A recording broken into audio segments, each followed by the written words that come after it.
Tonight on Insight, do booze and bashings have to go hand in hand? I was king hit. I was put on life support.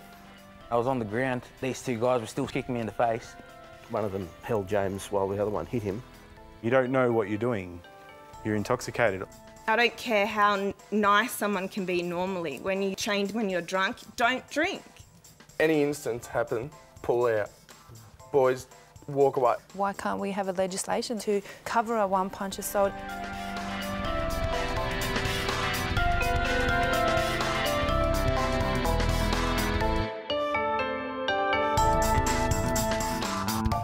Hello, I'm Anton Enos, filling in for Jenny Brockie. Welcome, everyone. I guess a good place to start is how does a fight begin? Where does it all start? Let's start with you, Chris. What are the factors that kind of sets you off? I think the first thing that would set me off in a fight is if someone said something about my family, or if one of my mates was in trouble. I'd like to think that I'd be the first one to have their back, sort of thing. But other than that, I wouldn't go out looking for a fight, if you know what I mean, yeah. So tell us about an incident that happened to you at Easter this year. You were out with a mate, right? And had you been drinking that night? Yeah. Well, it started out at my mate's house, who was just about to join the army. We started off there. We obviously did have a few drinks. How many drinks did you think? About a couple of six-packs. A couple of six-packs? Yeah. And then from there, we decided to jump on a bus at about 10:30 and head towards the city. And I started walking up to a bar which my cousin works at in King's Cross, me and two other mates. So we started walking up. And then on the way up, we saw two blokes and a girl walking back down. We walked past them. And then when I saw the way the guy was walking, I just laughed. And then I kept walking past him. And then he yelled out something which was like, it was a racial thing. And then that's sort Something really bad? Yeah, he called me Black Sea, so I turned around. We walked back towards him. And then a punch was thrown, hit one of my mates.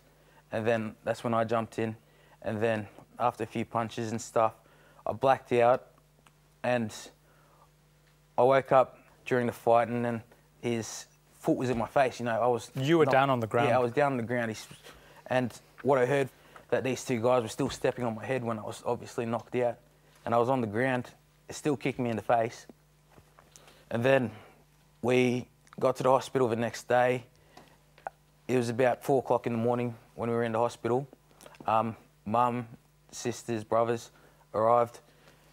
And then the doctor said something to my mum about my eye, which I didn't really hear until the next day when I was in hospital. They took me down to the eye clinic at Prince of Wales, and they said that they thought a knife was involved in the fight because the way that the eye was cut, it was like a surgical incision. And my eye was in about 3 pieces, and then he stitched it back up together, put the retina back on, but then the retina came detached again, and that's how I lost sight in my left eye. So who would you say started that fight? I think he definitely did, but I know that I'm not in the right because I shouldn't have turned around. But I did. I don't think that if it happened again, I don't know if I'd do the same thing, but I do think he started it, and I was just turning around because I got offended. Well, your sister's here with us, Olivia. Welcome to you. What was the family thinking when you realised how badly Chris had been hurt? The most surprising thing was that Chris was involved in a situation that badly. He would never have lost his temper had it not been unreasonable or had no alcohol been involved, I feel. Well, Reese, good evening to you. You are, of course, very well known to Insight viewers from our programme on teenagers. What are the kinds of things that you think would kind of get your blood boiling? Racial comments, people talking about my parents or sisters or something. Hearing about things happening to friends. Now when I look at it, I can't really fight, you know. I just moved out of home, looking after myself sort of thing, so I've got too much to lose. Like exactly what he said, look at your outcome over just 2 comments made and you've lost eyesight in one eye. Like, Yeah, but I think you have to understand as well. I know that guy was saying something so he could get a reaction out of me. that's like me. It happens to me all the time. Someone will keep on nagging and nagging and nagging, and I'm the one that will always fire back up. Like, I've got my girlfriend that will say, Reece, don't fight. It's not worth it, walk away. But if I walk away, then I feel like a coward. James, you live in the Brisbane area. Does this sound like a typical situation that you've encountered? Yeah, the situation is pretty much right what they're saying, but the biting back is the part that I don't understand. I don't personally get what people gain from, you call me something, I'll probably turn around and go, whatever, pal, and that's it. That's the end of that. But I do notice that the little name calling turns around to that, and that's where things really do go wrong. Like, he loses an eye, I lose a mate.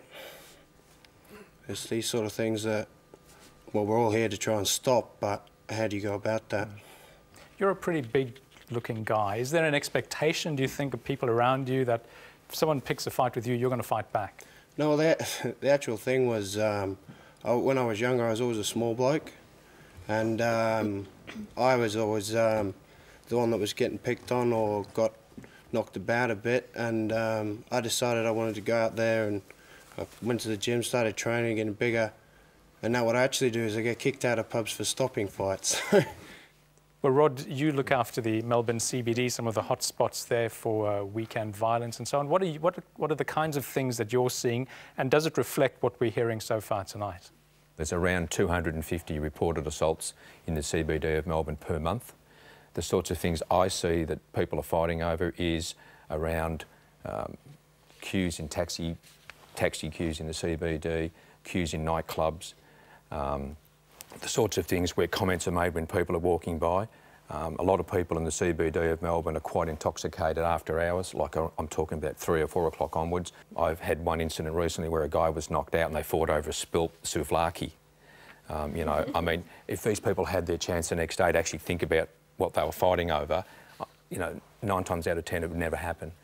Yeah. Reece, I see you nodding your head there. Does that sound like the kind of thing that you see when Nothing people good get happens into... after one. But would they get into fights over really nothing? Over anything.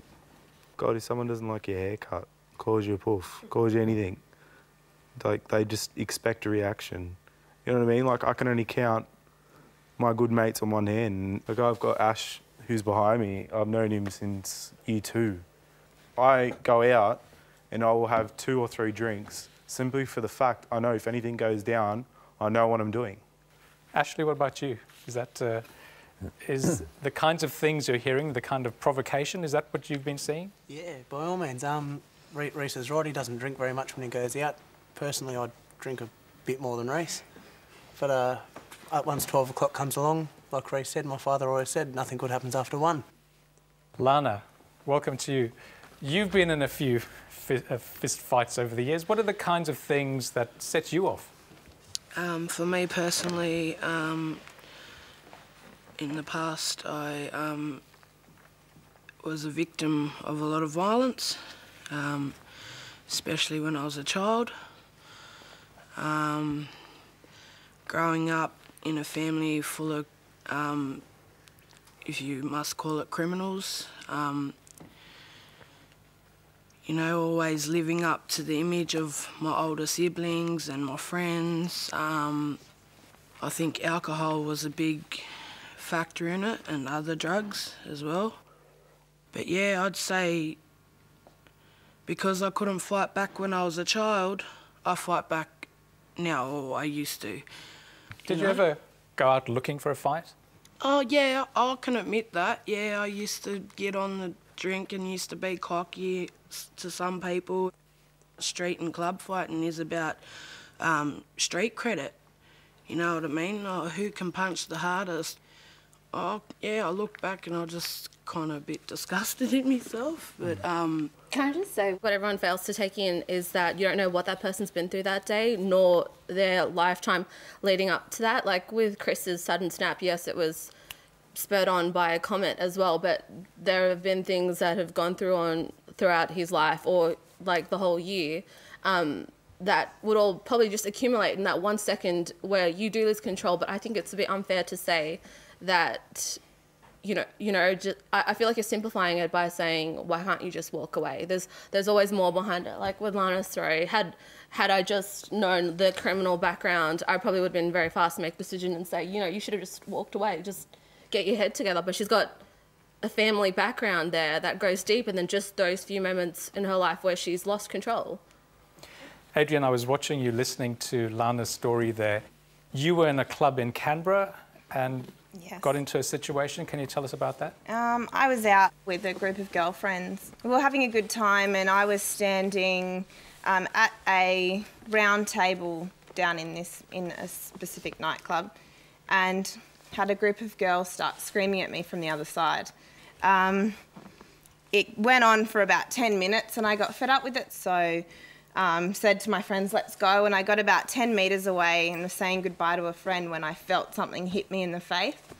And I dropped to the ground with everyone crowding around me, only to look down to see blood was all over my hands and people screaming that I needed to go to the hospital. And I didn't know what had happened. So they got taken out into a lift, and when I actually looked in the reflection, when I was in the lift, I could see that my lip was split from top right through underneath. You'd been glassed. Yep. So we'd worked that out. That it was actually the base of the glass that hit me in the mouth, and the impact split my lip open. I was lucky that it didn't actually break on my face. It obviously bounced off. Do you have any sense of why you were targeted? I didn't know at the time. But Canberra's a small place, and the girls weren't very smart and went around and bragged about it at a party. And what the story was that came out was that apparently my younger sister had slept with one of their boyfriends. I don't have a younger sister, so it wasn't even me. And I went through all of this trauma of being in the hospital, having my face sewn up, my teeth loose, wondering if I was going to have lose my teeth, wondering if they were cracked. All because some stupid 18-year-old girls thought I was somebody else. And they didn't understand the implications of that. And it was all yes because they were angry, or yes because they were drunk. But I don't care how nice someone can be normally. When it changes when you're drunk, don't drink. That's just purely, I guess, what I got down to in the end. So alcohol was a big factor. John, you, of course, are a trauma surgeon working at the coalface, as it were. You point a finger quite squarely at alcohol. Can you tell us about why you say that? If I can use the analogy of a fire, to start a fire, you need fuel, oxygen, and something to ignite it. And I think common to what we've heard here, it's been a pretty minor trigger. So you've got to ask, well, what's fueled all of this? And as Chris was describing, drinking 12 stubbies of beer, I was thinking, there's no way I could still be standing if I drank that amount of beer. That's 36 standard drinks of alcohol. And we know that 12 to 17-year-old boys in Victoria are drinking on average a 20 standard drink session at least once a month. And that's a lot of alcohol. It's a lot of alcohol in a single session. I think a lot of these, it's interesting to see with these young boys and girls who are drinking so much, because they know at the end of the day mum and dad will feed them when they go home, or if they'll have that meal on the table. But then as we're getting older, and me hitting 25, and we can't risk not meeting rent, we can't risk losing our jobs, I can't risk a criminal record for me as a teacher. So we make those responsible choices. But these young people aren't making those choices early for later on in their life. What happens if later on in life you decide to become a teacher or a doctor? You can't have these criminal records. They're not thinking about that. They're still in school. They're not told. They should be told. They're too young. Like, I was in that situation, and they're too young. I'm still at school. I'm going to follow my mates. It's either, you know what I mean? If we all go out drinking, then we go out drinking. Sorry, I don't think it's just young people, but no. I think it's adults too. Yeah. I've sat at court at procedures for myself, and